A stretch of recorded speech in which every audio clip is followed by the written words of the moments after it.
Hello students, let's see this question. The number of neutrons in a drop of water at 4 degree Celsius, 4 degree Celsius पे आपने क्या लिया है? पानी लिया है।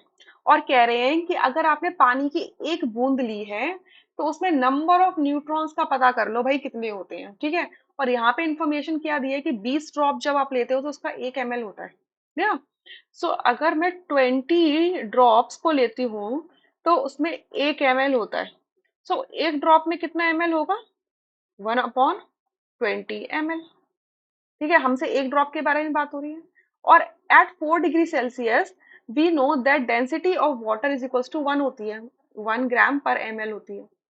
ठीक है, एंड डेंसिटी क्या होता है? Mass upon volume. So it is equals to 1। So mass is equals to volume होता है at 4 degree Celsius for water. ठीक है, सिर्फ वाटर के लिए। सो मैं बोल सकती हूँ कि एक ड्रॉप वाटर जो है उसमें अगर 1/20 ml वॉल्यूम ऑक्यूपाई कर रहा है तो इसका मतलब इसका मास कितना होगा? 1/20 ग्राम होगा। ठीक है, 1/20 ग्राम होगा। ठीक है, अच्छा, मुझे नंबर ऑफ न्यूट्रॉन्स पता करने हैं बट पहले मैं number of molecules of water पता कर लूं। सही बात है, पहले मैं number of molecules of water पता कर लेती हूँ।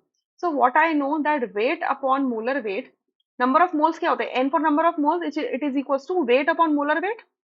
It is also equals to given number of particles upon Avogadro particles होते हैं। सो अगर मुझे एन की वैल्यू फाइंड आउट करनी है तो इस फॉर्मूला को मैं क्या मॉडिफाई कर सकती हूँ? That n is equals to W upon M into N A. Right, मुझे वेट दिया हुआ है कितना? 1/20 ग्राम। ठीक है, और उसके बाद मोलर वेट वाटर का कितना होता है? मोलर वेट ऑफ वाटर, ये तो बहुत इजी सा है, पता होना चाहिए। ठीक है, ये तो सबको पता होना चाहिए। तो यहाँ पर 18 ग्राम पर मोल आ जाएगा। ये हो गया आपका 18 ग्राम पर मोल। ठीक है, और Na क्या होता है? एवोगैड्रो कांस्टेंट, जिसकी वैल्यू क्या होती है? 6.023 इंटू 10⁻23 पर मोल। मतलब पर मोल का मतलब क्या? मॉलिक्यूल्स पर मोल। मैं इसको ऐसे लिख देती हूँ, ये क्या लिख देती हूँ, करेक्टली लिख देती हूँ, molecules of water. Obviously water की बात कर रहे हैं यहाँ पर, तो मॉलिक्यूल्स ऑफ वाटर पर मोल। ठीक है, पर मोल। ये का न्यूमरेटर में है तो पर मोल कैंसिल ऊपर है ना, और आपका ग्राम से ग्राम कैंसिल हो जाता है। इसको करो सॉल्व। ठीक है, इसको करो सॉल्व। तो ये कितना बचता है? 6.022 अपॉन 20। इसको यहाँ पे क्रॉस का मल्टीप्लाई का साइन लगाते हो जिससे कंफ्यूजन ना हो। 20 इंटू 18, ये इतना रह जाता है। मैं इसको और करेक्टली तरीके से लिख देती हूँ, 6.023 इंटू 10⁻23 अपॉन 20 इंटू 18। इतने मॉलिक्यूल्स होंगे आपके वाटर के। तो आपका यहाँ पर ये कितने बन जाते हैं? इतने मॉलिक्यूल्स ऑफ वाटर बच जाते हैं। ठीक है, इतने मॉलिक्यूल्स क्या है? वाटर के प्रेजेंट है। अब अगर मैंने एक मॉलिक्यूल ऑफ वाटर ले लिया, 1 मॉलिक्यूल ऑफ वाटर, मैं यहाँ पर दूसरे कलर से लिख देती हूँ जिससे आपको पता रहे that I am talking about 1 molecule of water, H2। ठीक है, 1 मॉलिक्यूल ऑफ वाटर के अंदर क्या आपको पता है? दैट 2 एटम्स ऑफ क्या है? Hydrogen plus 1 atom of oxygen. ठीक है, अच्छा, हाइड्रोजन हमारा क्या होता है? हाइड्रोजन का एटॉमिक नंबर होता है 1 और मास नंबर होता है 1। और ऑक्सीजन का एटॉमिक नंबर होता है 8 और मास नंबर होता है 16। Atomic number is the number of protons present in the nucleus of the atom, and mass number is the total number of neutrons and protons present in the nucleus of the atom. ठीक है, सो यहाँ से अगर 2 atom hydrogen के हैं तो और एक एटम आप हाइड्रोजन का देखोगे तो इसमें प्रोटॉन कितने होंगे? 0।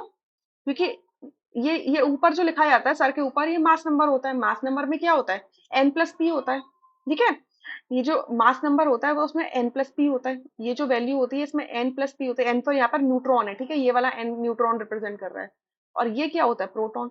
सो मैं ऊपर वाले 1 से नीचे वाला 1 माइनस करूंगी तो न्यूट्रॉन काउंट हो जाएगा, दैट इज 0। सिमिलरली यहाँ पर एक एटम ऑक्सीजन का है और एक एटम ऑक्सीजन के अंदर कितने न्यूट्रॉन हो? 16 - 8, 16 - 8। सो ये तो 0 हो गया और ये कितना बचा? 8। मतलब अगर आपका एक मॉलिक्यूल वाटर का अगर मैं लेती हूँ तो उसके अंदर कितने न्यूट्रॉन्स आते हैं? 8 न्यूट्रॉन्स आते हैं। ठीक है, 8 न्यूट्रॉन्स आते हैं। मेरे पास इतने मॉलिक्यूल्स हैं तो टोटल नंबर ऑफ न्यूट्रॉन्स कितने होंगे? Total number of neutrons in a drop of water, drop of water क्या हो जाएगा? 8 × 6.023 इंटू 10⁻23 डिवाइडेड बाय 20 इंटू 80। ठीक है। अब इसको क्या करेगा, आप सॉल्व करोगे तो ये सॉल्व करने के बाद आता है 1.338 into 10 to the power 22। Right. So आपका यहाँ से सेकेंड ऑप्शन करेक्ट हो जाता है, रेस्ट ऑप्शंस क्या हो जाते हैं, incorrect. I hope you understood. Sorry, 22 है। ठीक है, इसको सॉल्व करोगे तो ये 22 आएगा। क्लियर। इसको जब सॉल्व करोगे तो 22 आएगा। एक्चुअल में अगर आप ये देखोगे ना तो इसकी वैल्यू कुछ, अगर आप सॉल्व करना चाहते हो तो मैं आपको एक बार एक स्टेप बढ़ा देती हूँ। ये एक्चुअली आता है 0.1388 इंटू 10 टू द पावर 23 आता है। सो मैं इस डेसिमल को एक डिजिट राइट में ले जाऊंगी तो ये पावर एक डिजिट डिक्रीज हो जाएगी, तो ये हो जाएगा 1.388 इंटू 10 टू द पावर 22। ठीक है। सो सेकेंड ऑप्शन करेक्ट है, rest option incorrect. I hope you understood. Thank you.